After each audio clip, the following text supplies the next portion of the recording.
দেশে বহু বছর পর আগামী 12ই ফেব্রুয়ারি 2026 একটি গণতান্ত্রিক সত্যিকার অর্থে একটি গণতান্ত্রিক নির্বাচন অনুষ্ঠিত হতে যাচ্ছে। আর সব সময়ের তুলনায় এই নির্বাচনটিকে ঘিরে জনগণের প্রত্যাশাও বেশি, কারণ একটা দীর্ঘ সময় একটা রক্তক্ষয়ী সংগ্রাম বা অভ্যুত্থানের মধ্য দিয়ে টানা 17 বছরের ফ্যাসিস্ট সরকারের আমলের সকল গুম খুন নির্যাতনের পর একটা চরম দুঃসময় পার করে দেশের জনগণ এই ভোটাধিকারের সুযোগটি পেয়েছে। সুতরাং এই ভোটের প্রতি তাদের আকাঙ্ক্ষা, তাদের ভালোবাসা সত্যিকার অর্থেই অনস্বীকার্য। দর্শক সবাইকে স্বাগত জানাচ্ছি আজকের আর কাবেল দেশ সন্ধ্যায়। আমি সোনিয়া হক আপনাদের সাথে আছি এবং আজকে আলোচনার বিষয় রেখেছি নির্বাচনের প্রতিশ্রুতি। এই বিষয়টি নিয়ে কথা বলতে আমার সাথে আজকে স্টুডিওতে যুক্ত হয়েছেন অ্যাডভোকেট হাসান তারিক চৌধুরী, সাবেক সভাপতি বাংলাদেশ ছাত্র ইউনিয়নের এবং রাজনীতিবিদ। জনাব হাসান তারিক চৌধুরী, আপনাকে স্বাগত জানাচ্ছি। এবং যেমনটা বলছিলাম, এবারে নির্বাচনে আমরা দেখতে পাচ্ছি যে প্রতিশ্রুতি বিভিন্ন রাজনৈতিক দলের পক্ষ থেকে প্রতিশ্রুতির ফুলঝুরি, কিংবা সেটি বাস্তবায়নযোগ্য হোক কিংবা শুধুই কথার কথা হোক, জনগণকে এক ধরনের আশ্বাস দিয়ে মানে তাদের দুয়ারে দুয়ারে প্রার্থীরা এই সময় ঘুরছেন, কারণ আনুষ্ঠানিক নির্বাচনী প্রচারণা শুরু হয়েছে। যে প্রতিশ্রুতিগুলো তারা দিচ্ছেন তারা সেগুলো কি আসলে ভোটের পরে বাস্তবায়নযোগ্য কিনা সেটিও তারা মাথায় রাখছেন না। অনেক সময় একেবারে শুধুই কাল্পনিক বিভিন্ন কথাবার্তাও কিন্তু বলা হচ্ছে। তো এই প্রতিশ্রুতির ফাঁদে পড়ে জনগণ পরবর্তী 5 বছরের জন্য তাদের জনপ্রতিনিধি নির্বাচন করবেন, যারা আমাদের জন্য গিয়ে সংসদে আইন প্রণয়ন করবেন এবং সে সকল আইনের মাধ্যমে আমাদের ভাগ্য উন্নয়ন হবে, এমনটাই আশা করা হচ্ছে কিংবা প্রত্যাশা করা হচ্ছে কিংবা আশ্বাস দেওয়া হচ্ছে। আমি একটু এই নির্বাচনে যে প্রতিশ্রুতির জোয়ার বইছে সেটি নিয়ে আপনার সাথে একটু আলোচনা করতে চাই, যে নির্বাচনের পরিবেশকে সুশৃঙ্খল রাখতে যে নির্বাচনী প্রতিশ্রুতিগুলো দেওয়া হচ্ছে, আমি একটার পর একটা বলতে চাই, সেই বিষয়গুলো নিয়ে আপনি যদি বলতেন অ্যাডভোকেট হাসান তারিক চৌধুরী। ধন্যবাদ আপনাকে এবং দেশ টিভির সমস্ত দর্শক কলাকুশলীকে আমি শুভেচ্ছা জানাই। আমাদের দেশের নির্বাচনের যে ইতিহাস আসলে প্রতিশ্রুতির ইতিহাস, এবং দেশের মানুষরা বারবার প্রতিটি নির্বাচনে প্রতিশ্রুতি শোনে এবং হতাশ হয়।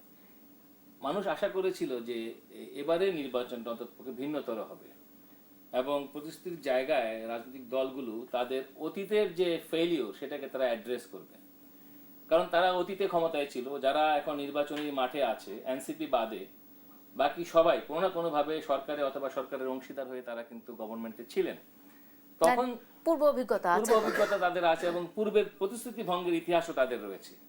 সুতরাং তারা নতুন প্রতিশ্রুতি দেওয়ার আগে কেন তাদের আগের প্রতিশ্রুতি রাখতে পারেননি সেটি কিন্তু তারা কেউ বলেননি, অ্যাড্রেসও করেননি। এমনকি দেখা যাচ্ছে এমন এমন পরিস্থিতি দিচ্ছেন যেগুলো আসলে আমাদের দেশের আর্থসামাজিক বাস্তবতায় বাস্তবায়নযোগ্য নয়। ফলে মানুষের মনে স্বাভাবিকভাবেই একটা প্রশ্ন দেখা দিয়েছে যে এগুলো কি আসলেই কথার কথা, এগুলো কি আসলেই কথার ফুলঝুরি, নাকি এগুলো আসলেই বাস্তবায়নযোগ্য। এরকম একটা ধোঁয়াশার মধ্য দিয়েই কিন্তু নির্বাচনটা যাচ্ছে। এবং সবচেয়ে বড় ব্যাপার, মানুষ আরও একটি প্রতিশ্রুতি চায়, সেটি হলো যে ভোটের দিন তারা নির্বিঘ্নে ভোট দিতে পারবেন কিনা। কারণ এখন পর্যন্ত আমরা ভোটের মাঠে যে পরিস্থিতি দেখতে পাচ্ছি, বিভিন্ন প্রতিদ্বন্দ্বীরা একে অপরের সাথে যে ধরনের আচরণ করছেন এবং যে ধরনের আচরণবিধি লঙ্ঘন হচ্ছে, সেটা দেখেও কিন্তু মানুষের মনে এক ধরনের হতাশার জায়গায় তৈরি হয়েছে।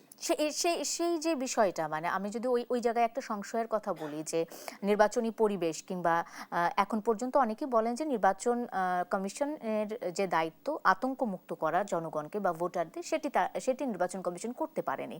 কিন্তু অন্যান্য বছরের তুলনায় কিংবা অন্যান্য নির্বাচনের তুলনায় এবারের যে নির্বাচন অপেক্ষাকৃত মানে অহিংস আছে কিনা কিংবা এখন পর্যন্ত স্থিতিশীল আছে কিনা, আপনার কি মনে হয়? না, আমি তো দেখতে পাচ্ছি যে প্রতিদিনই কোনো না কোনো ঘটনার খবর কিন্তু পত্রপত্রিকায় আসছে, এবং আমরা যে মাত্রায় নির্বাচন কমিশনকে আইন শৃঙ্খলা রক্ষাকারী বাহিনী সহযোগিতা করার কথা বা যে মাত্রায় আইন শৃঙ্খলার পরিস্থিতির নিয়ন্ত্রণের প্রতিফলন সমাজে থাকার কথা, সেটি কিন্তু দেখা যাচ্ছে না।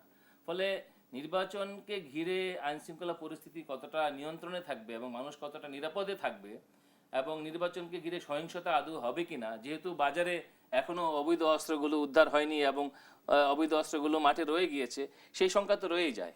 তৎপরতা অবৈধ অস্ত্র উদ্ধারের ক্ষেত্রে তৎপরতা আমরা তো দেখলাম, যে আমরা ডেভিল হান্ট 1, 2 ইত্যাদি তো দেখলাম, কিন্তু তার অগ্রগতি তো খুব একটা বেশি পরিলক্ষিত হয়নি। এক্ষেত্রে আমি যদি বলি যে যে নির্বাচনী ইশতেহারের কথাই বলি, বা ইশতেহার এখনো আমরা পাইনি সবগুলো দলের, কিন্তু নির্বাচনী প্রতিশ্রুতি তারা যে দিচ্ছেন সেটার নিরিখে আমরা বলতে পারি যে এই দলগুলো এই ধরনের প্রতিশ্রুতি দিতে চাচ্ছেন কিংবা আশ্বাস দিতে চাচ্ছেন। আমি যদি বলি যে বিএনপির কথায়, যখন বিএনপির চেয়ারম্যান তারেক রহমান চট্টগ্রামে বললেন যে এবার ক্ষমতায় এলে দুর্নীতির টুটি চিপে ধরা হবে, তিনি দুর্নীতি নিয়ন্ত্রণ করতে চাইলেন। ঠিক সেই সময় আমরা দেখতে পাচ্ছি যে জামাতের আমির আবার আরেকটা জনসভায় তিনি বলছেন যে যারা নিজেরাই দুর্নীতিগ্রস্ত তারা কিভাবে দুর্নীতিমুক্ত করবেন। এই যে এক ধরনের আশ্বাস এবং পাল্টা একটা জবাব দেওয়ার প্রবণতা, এটি কি আসলে নির্বাচনের পরিবেশকে ঘোলাটে করছে কিনা? এটা আসলে এক ধরনের কৌতুক আমি বলবো, যে যেই জামাত আজকে বিএনপিকে নির্বাচনের দুর্নীতির দ্বারা অভিযুক্ত করছে নির্বাচনের প্রাক্কালে, বিএনপি জামাত যৌথভাবে একসাথে দেশ শাসন করেছে, উভয় সরকারে একই সঙ্গে ছিল, তখন কি তারা একে অপরের বিরুদ্ধে দুর্নীতির অভিযোগ তুলেছিল? তখন কিন্তু তারা তোলেনি।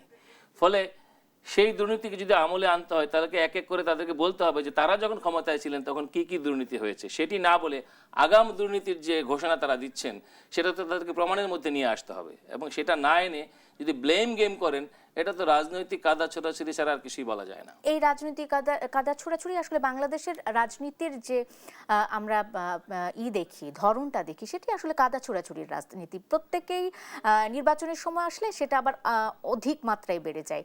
কখনো কখনো শোভন কোনটা কোনটা অশোভন সেটাও আমরা মাথায় রাখি না। রাজনৈতিক দলগুলোর কাছে আমরা যেটা আসলে মানে চেয়েছিলাম, মানে আমাদের যে দৃষ্টিভঙ্গি ছিল কিংবা কোনো একটা রাজনৈতিক দল সম্পর্কে বা আমাদের পারসেপশনটা, সেটি কি তারা ফুলফিল করতে পারছেন কিনা? মানে বিএনপি সম্পর্কে আমাদের এক ধরনের ধারণা, কিংবা জামাত ইসলামী সম্পর্কে আমাদের এক ধরনের ধারণা, এনসিপি নতুনদের দল, তাদের নির্বাচনী কৌশল একটু অন্যরকম হবে আমরা আশা করেছিলাম। এই সমস্ত কিছুর নিরিখে আমি যদি বলতে চাই, রাজনৈতিক দলগুলো তাদের সম্পর্কে আমাদের যে ধারণা সেটি পূরণ করতে পারলেন কিনা?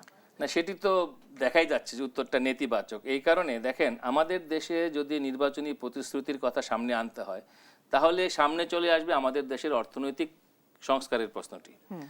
আমাদের দেশের অর্থনীতি নির্ভর করে প্রধানত সেবা খাতের উপরে, তারপরে আমাদের কৃষি, শিল্প ইত্যাদি রয়েছে।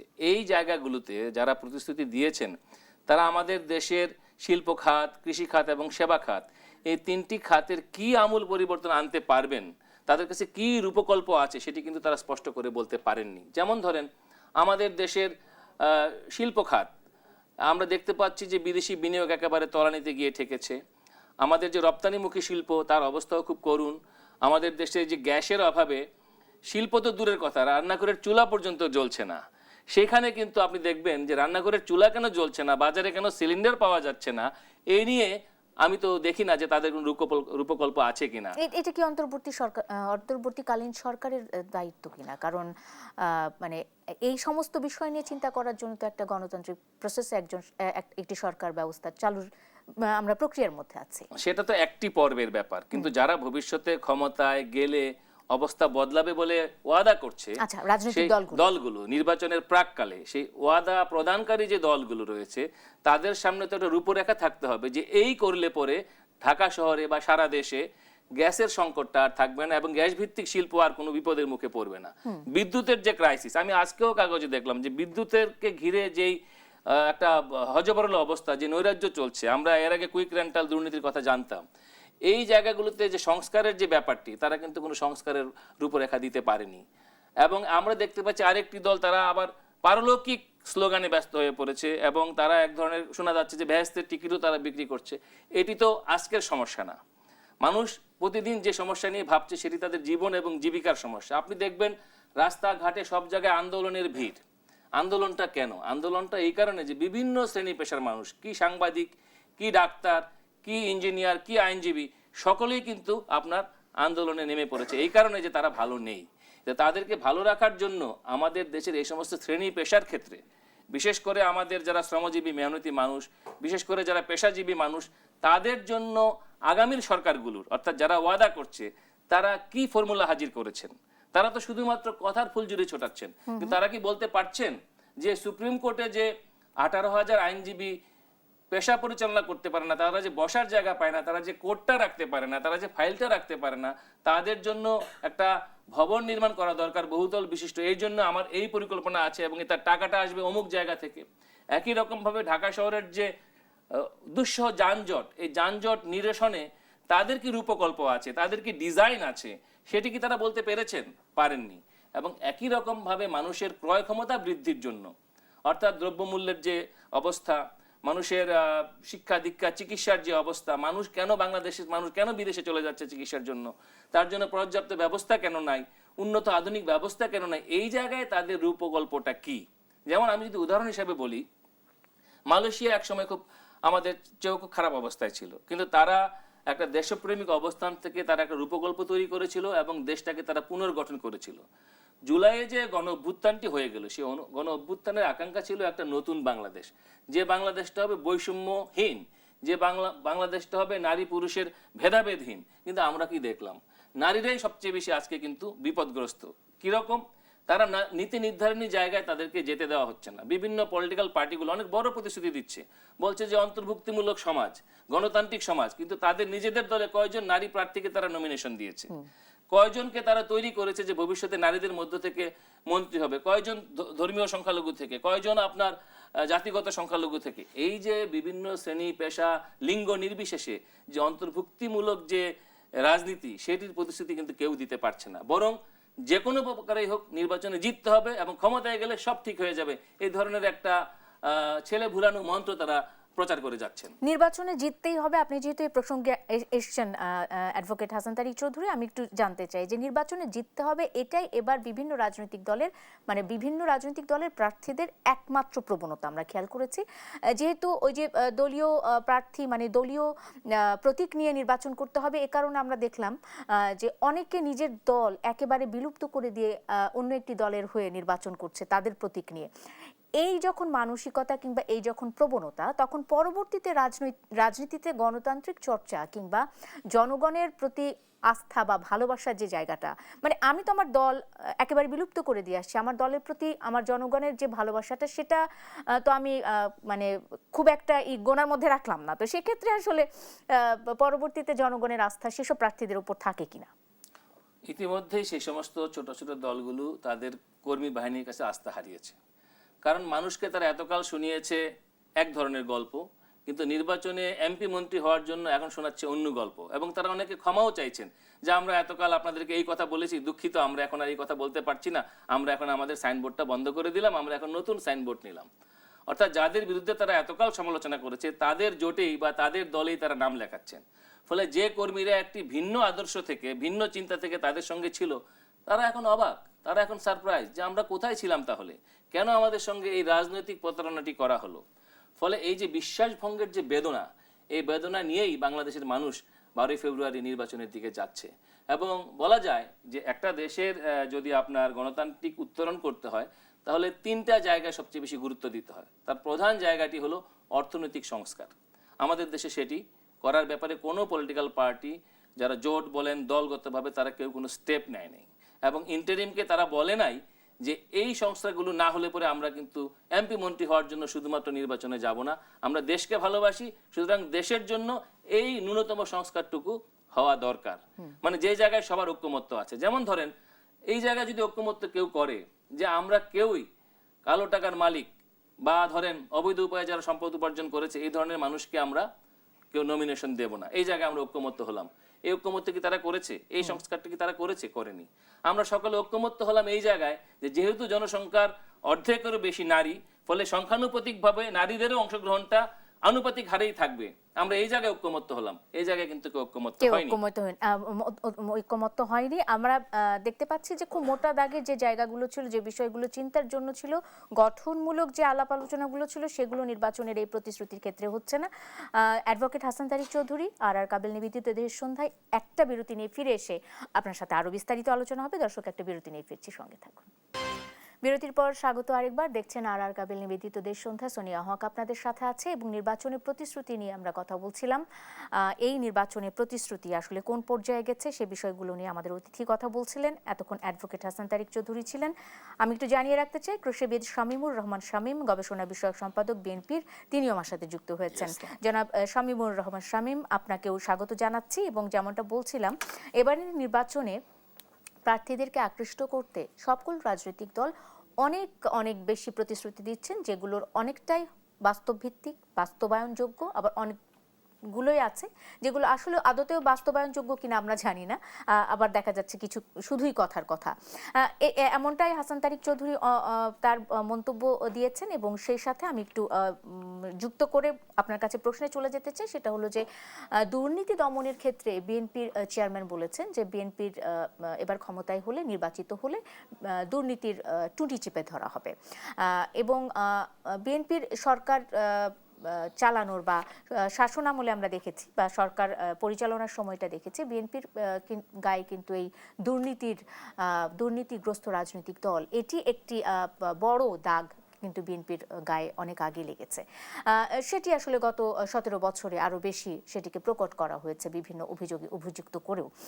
তো সেক্ষেত্রে এবার দুর্নীতিমুক্ত বাংলাদেশ গড়ার ক্ষেত্রে বিএনপির ভূমিকা বা কার্যকরী পদক্ষেপ কি হতে পারে বলে আপনি মনে করেন, কৃষিবিদ শামীমুর রহমান শামীম? ধন্যবাদ আপনাকে। আমার সহ-আলোচক সহ যারা আমাদের সাথে সংযুক্ত রয়েছেন, আমার একটু ক্যাম্পিং ছিল, পলিটিক্যাল ভাষণ টেক্সট, সেখান থেকে আসতে আমার একটু দেরি হয়েছে, এই জন্য আমি ক্ষমা প্রার্থী আপনাদের কাছে। গুরুত্বপূর্ণ প্রশ্ন অবতারণা করেছেন আপনি এখানে। সত্যি আমাদের দুর্ভাগ্য, আমরা দেশ হিসেবে, জাতি হিসেবে দীর্ঘ 54 বছর স্বাধীনতার অতিক্রান্ত হওয়ার পর আমরা সত্যিকার অর্থে মানুষের অর্থনৈতিক মুক্তি আসেনি। এর মূলত কারণ, সবচেয়ে বেশি গুরুত্বপূর্ণ কারণ হলো দুর্নীতি, লুটপাট, সন্ত্রাস। এগুলো আমাদের জাতীয় সমস্যা, মাদক। এগুলোর কারণে আমরা জাতি হিসেবে, রাষ্ট্র হিসেবে অনেক পিছিয়ে পড়েছি। মানুষের ভাগ্যের পরিবর্তন হয়নি, কাঙ্ক্ষিত পরিবর্তন আসে। এই দুর্নীতি একটি জাতীয় সমস্যা আমাদের হয়ে দাঁড়িয়েছে। আজকের প্রেক্ষাপটে আপনি দেখুন, 91-এ গভর্নমেন্ট, বিএনপি চেয়ারপারসন দেশনেত্রী বেগম খালেদা জিয়া যখন ক্ষমতায় ছিলেন, অত্যন্ত দক্ষ, বলিষ্ঠ পার্লামেন্টের মেম্বার এবং আপনার যারা মন্ত্রী পরিষদে ছিলেন, তাদের সততা, দেশপ্রেম নিয়ে কেউ প্রশ্ন তুলতে পারেনি। কিন্তু দেখুন আপনি 91-এ যারা ছিলেন বেগম জিয়ার সাথে চেয়ারপারসন, অত্যন্ত সফলতার সাথে, দক্ষতার সাথে রাষ্ট্র পরিচালনা করেছেন দেশনেত্রী বেগম খালেদা জিয়া। 91-এ শহীদ রাষ্ট্রপতি জিয়া রহমানের একই অবস্থা, বিধ্বস্ত একটা অর্থনীতির উপর 7ই নভেম্বর বিপ্লবের পর তিনি ক্ষমতায় আসলে তিনি দুর্নীতিকে, সন্ত্রাস, দুর্নীতিকে প্রায়োরিটি দিয়ে একটি জাতিকে কাঙ্ক্ষিত পরিবর্তনের জন্য শহীদ রাষ্ট্রপতি জিয়া রহমান দুর্নীতিমুক্ত একটা শাসন ব্যবস্থা, রাষ্ট্র পরিচালনার উপহার দিয়েছিলেন। বেগম জিয়া একই পথে সেটা অনুসরণ করেছেন। পরবর্তী পর্যায়ে 2002 সালের পরে আসার পর হয়তো সেটা সেই কাঙ্ক্ষিত পূরণটা, তারপরেও রাষ্ট্র পরিচালনা অনেক সফলতার স্বাক্ষর তিনি রেখেছেন। কিছু কিছু তো বড় দল হিসেবে, সরকার হিসেবে কিছু ব্যর্থতা থাকতেই পারে, সেটা হতেই পারে। কিন্তু আজকের প্রেক্ষাপট অনেক ভিন্ন। এত সময়ের অতিক্রান্ত হওয়ার পরে আমাদের চেয়ারম্যান সাহেব তারেক রহমান সাহেব একটি দৃঢ় অঙ্গীকার ব্যক্ত করেছেন তিনি জাতির সামনে, দুর্নীতিমুক্ত, জবাবদিহিতা এবং স্বচ্ছতার ভিত্তিতে রাষ্ট্র পরিচালনা একটা। তিনি যখন এই বক্তব্য দিলেন, তার প্রেক্ষিতে জামাতের আমির একটি বক্তব্য দিয়েছেন। তিনি এই দুর্নীতি মুক্ত বাংলাদেশ গড়ার ক্ষেত্রে জনাব তারেক রহমানের এই বক্তব্যটি নিয়ে তিনি সংশয় প্রকাশ করেছেন, এবং তিনি বলেছেন যে এবারের নির্বাচনে বিএনপির প্রায় 39 মতো প্রার্থী, প্রায় 30-এর বেশি প্রার্থী আমি যদি বলতে চাই, তো সেক্ষেত্রে ঋণ খেলাফি, তারা বিশাল অঙ্কের টাকা বাংলাদেশের আছে তাদের কাছে, তারা ঋণ খেলাফি।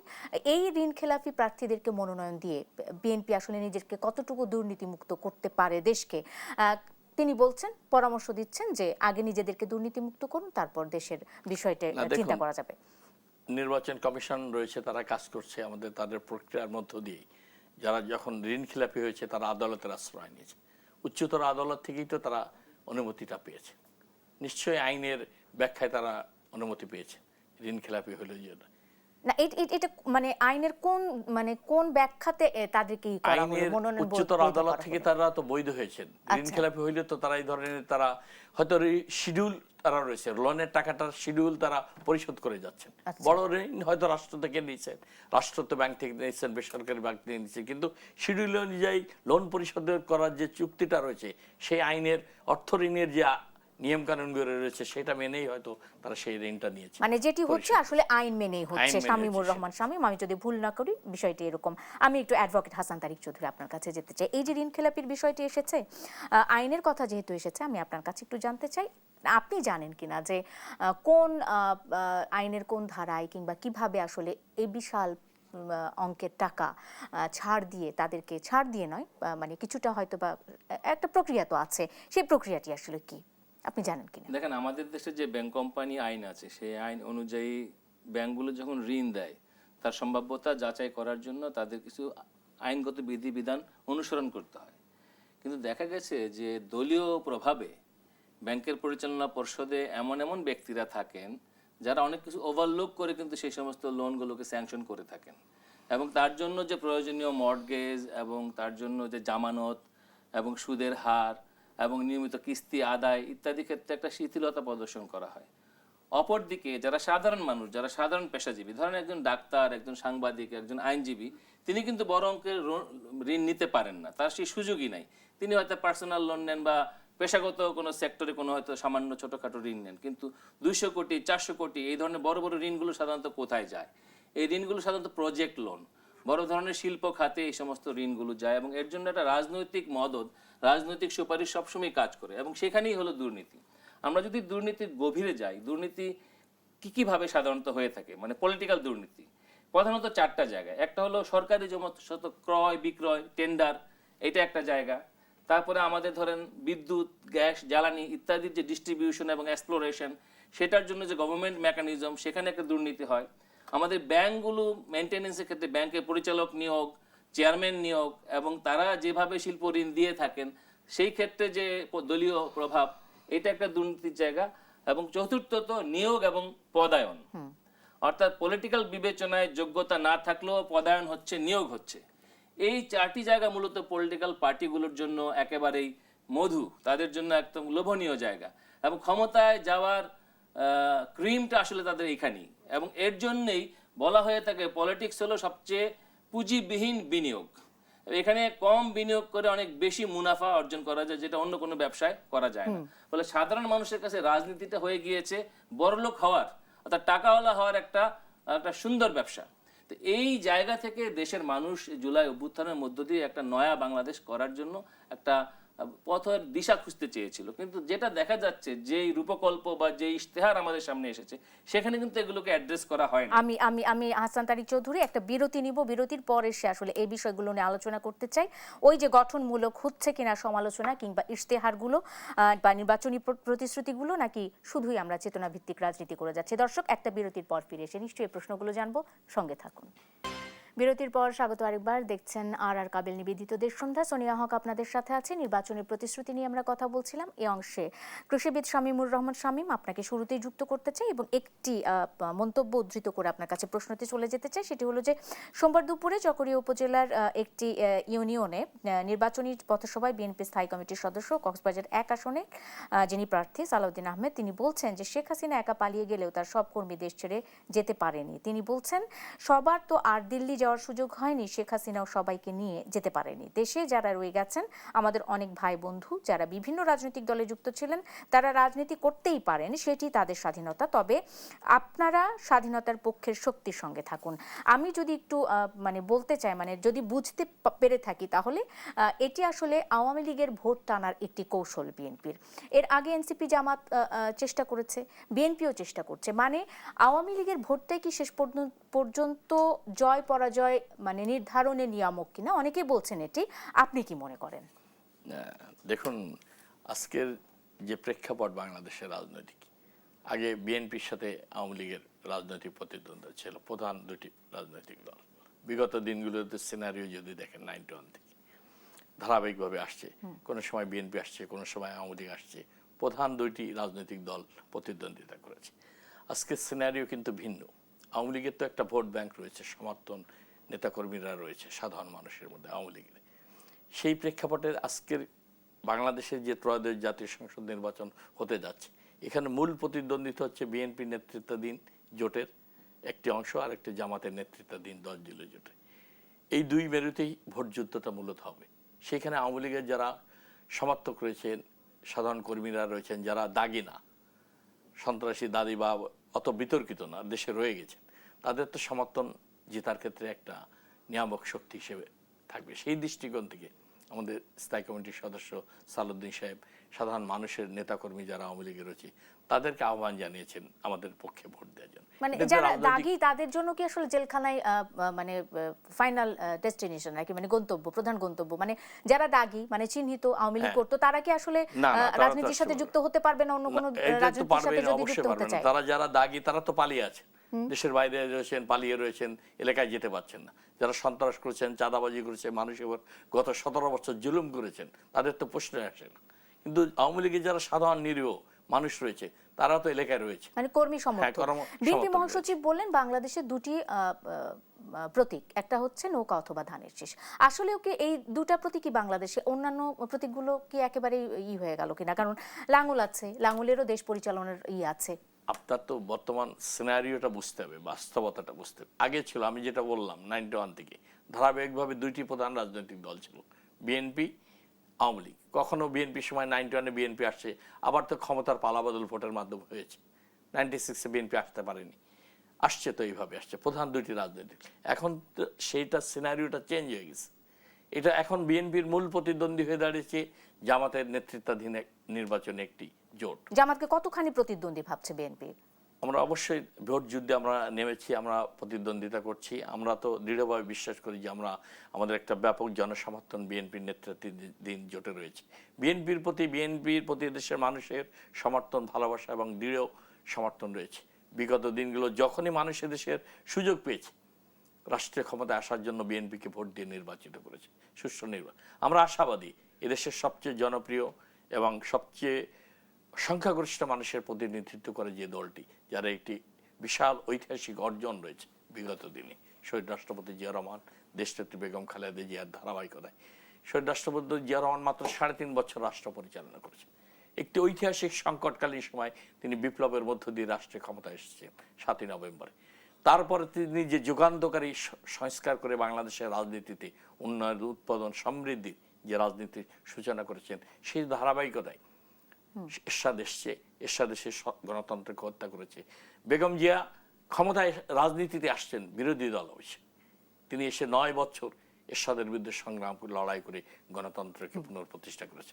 এই যে বিএনপির অর্জনটা বেগম জিয়ার হাত দিয়েই, শহীদ রাষ্ট্রপতি জিয়া রহমান গণতন্ত্রকে অবমুক্ত করেছেন, বাংলাদেশে গণতান্ত্রিক পথকে প্রশস্ত করেছেন। সেই পথে বেগম জিয়া আবারও জনগণের সমর্থন নিয়ে বাংলাদেশে গণতন্ত্র 2026-এর নির্বাচনটিতে আসলে বিএনপি কি একটু বেশি আত্মবিশ্বাসী জয়ের ব্যাপারে? আমরা অবশ্যই আত্মবিশ্বাসী। এটি তাদের বিভ্রান্তির কারণ হচ্ছে না, আমরা দৃঢ়ভাবে বিশ্বাস করি দেশের মানুষ সমস্ত বিভ্রান্তি, জল্পনা কল্পনা অবসান ঘটিয়ে বিএনপির যে অতীত ঐতিহ্য রয়েছে, যে সাফল্য রয়েছে রাষ্ট্র পরিচালনায়, শহীদ রাষ্ট্রপতি জিয়া রহমান, দেশনেত্রী বেগম খালেদা জিয়ার প্রতি মানুষের ভালোবাসা, শ্রদ্ধা রয়েছে, সেটা বর্তমান সময়ে আমাদের চেয়ারম্যান জনাব তারেক রহমান সেই ফ্ল্যাগটা ধারণ করে অসংখ্য ধন্যবাদ তার নেতৃত্বে জনগণের দৃঢ় সমর্থন নিয়ে রাষ্ট্র পরিচালনা আল্লাহ রাব্বুল আলামিন জনগণ নিশ্চয়ই সমর্থন দিয়ে 12 ফেব্রুয়ারি নির্বাচন। অসংখ্য ধন্যবাদ প্রত্যাশা, অসংখ্য ধন্যবাদ কৃষিবিদ শামীমুর রহমান শামীম। আমি অ্যাডভোকেট হাসান তারিক চৌধুরী আপনার কাছে যেতে চাই। একটি প্রসঙ্গ আপনার কাছে ছিল যে এই যে নির্বাচনের প্রতিশ্রুতিগুলো,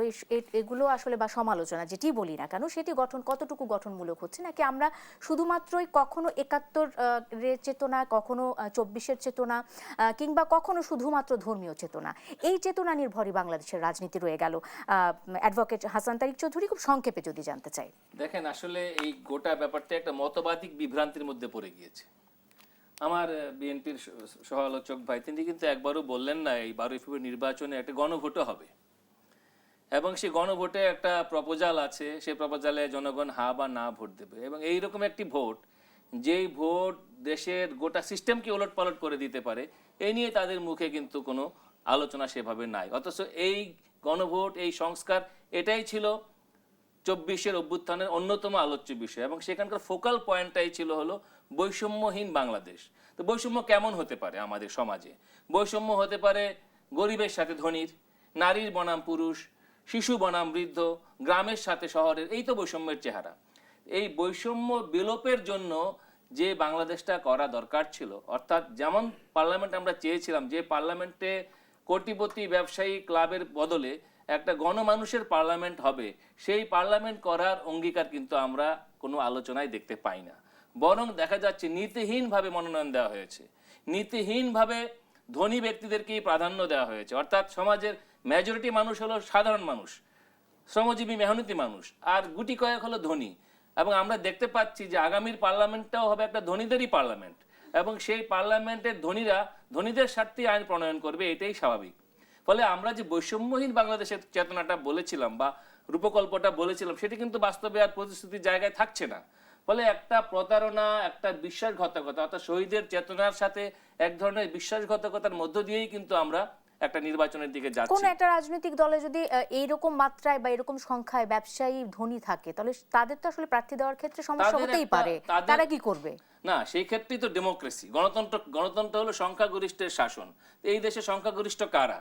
এটা তো চোখ বন্ধ করে বলে দেওয়া যায় যে ধনীরা সংখ্যাগরিষ্ঠ নাকি সাধারণ শ্রমিক, কৃষক, পেশাজীবী মানুষরা সংখ্যাগরিষ্ঠ। তারা কি পার্লামেন্টে আসতে পারবে? তারা কি প্রার্থী হতে পারবে?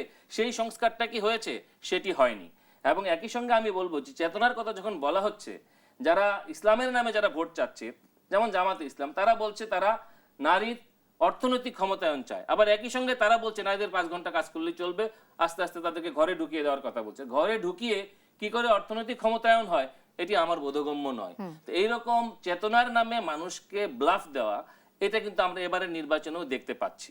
এবং একই রকম ভাবে 24-এর চেতনা বা যারা 71 বলেছে এতকাল, প্রত্যেকেই চেতনার নামে চেতনা বাণিজ্য করেছে, অসংখ্য জনগণের দিকটা ধন্যবাদ, তারা দেখেনি। অসংখ্য ধন্যবাদ অ্যাডভোকেট হাসান তারিক চৌধুরী আপনাকে। কৃষিবিদ শামীমুর রহমান শামীম, একটি প্রশ্ন কিন্তু ছিল, আমি এক বাক্যে আপনার উত্তর চাই, সেটি হলো কি বিএনপি কি সংস্কার চায় কি চায় না, হ্যাঁ অথবা না? অবশ্যই বিএনপি সংস্কার চেয়েছে এবং সংস্কার অসংখ্য ধন্যবাদ, অসংখ্য ধন্যবাদ কৃষিবিদ শামীমুর রহমান শামীম।